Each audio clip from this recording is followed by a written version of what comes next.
Today, we're going to break down a Christian framework for making sense of those internal struggles, you know, the ones that are sometimes really hard to explain. We're looking at this idea of a spiritual battlefield, a conflict that happens not just out in the world, but right inside our own hearts and minds. So, have you ever felt that internal pull in two different directions at once? It's a feeling you just can't quite put your finger on. Well, if you have, you are definitely not alone. It's a pretty universal human experience, and the material we're digging into today offers a very specific lens for understanding it. Okay, so to really get this framework, we have to start with the foundational idea that the world itself is in a state of, well, a fundamental conflict. The source material calls this a great fracture in creation. Think of it as this massive cosmic divide between good and evil. And this conflict, it plays out in two main arenas. Externally, we see it all the time. I mean, just look at the brokenness and suffering in the world. But, and this is crucial for what we're talking about, it's also experienced internally. Those feelings like anger, jealousy, and bitterness, in this framework, they're seen as the footholds where that conflict really takes root inside of us. So, if the world is a battlefield, you gotta ask, who's the opposition? Well, the source material is very specific here. It defines an antagonist whose methods are often super quiet, really subtle. Let's take a look at how that strategy actually works. And wow, this just lays it all out, doesn't it? On the left, you've got the weapons: discouragement, doubt, fear, stuff we all feel. But look at the right side. Those are the specific lies that those weapons are designed to deliver.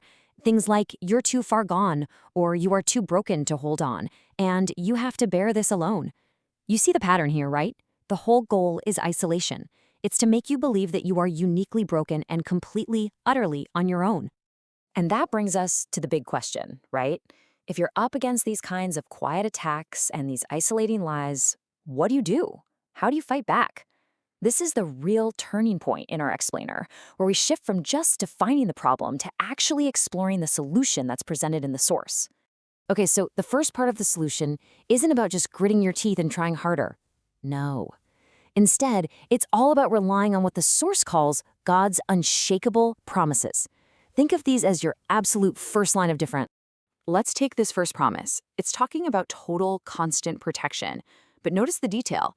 It's not just for the big, dramatic moments in life. It's for the going out and you're coming in, the normal, everyday stuff. The idea here is that this protection is always on, always active. Now check this one out. The source material really hones in on that word establish. And what's so crucial about that? It means God will make you steady. He will plant your feet on solid ground, strengthen your foundation so you're not so easily knocked over by that lie we just saw. The one that says you are too broken to hold on. And remember that other lie, the one designed to make you feel isolated? You have to bear this alone?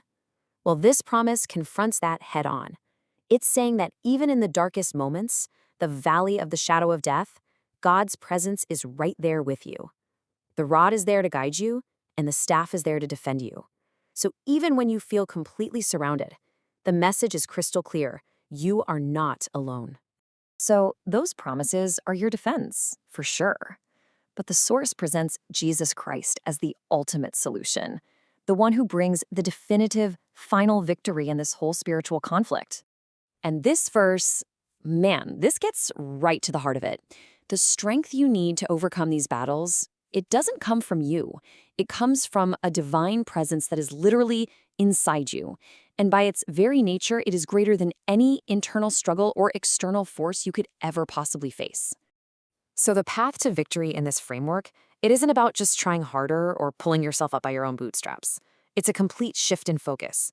It's about moving from relying on yourself to calling on Jesus. It's going from being tossed around by your emotions to standing firm on His word. It's a total change in where you draw your strength from. Okay, so that all sounds great in theory, but what does it actually look like on a Tuesday afternoon when you're stressed out?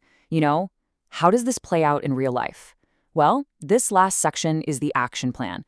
It's a set of practical, daily tools described as your spiritual armor.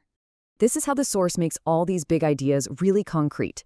Each piece of this armor represents a daily action.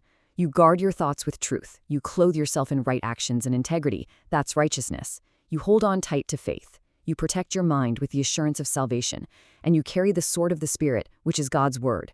It's basically your daily toolkit for standing firm. Which brings us to this final, really powerful thought from the source. It's a question. If God is for you, who can ever truly stand against you? It just perfectly sums up the core message of this whole framework. It's this ultimate assurance that victory isn't based on our own power, but on having a divine ally who has, in fact, already won the battle. It kind of just leaves you to think about that, doesn't it?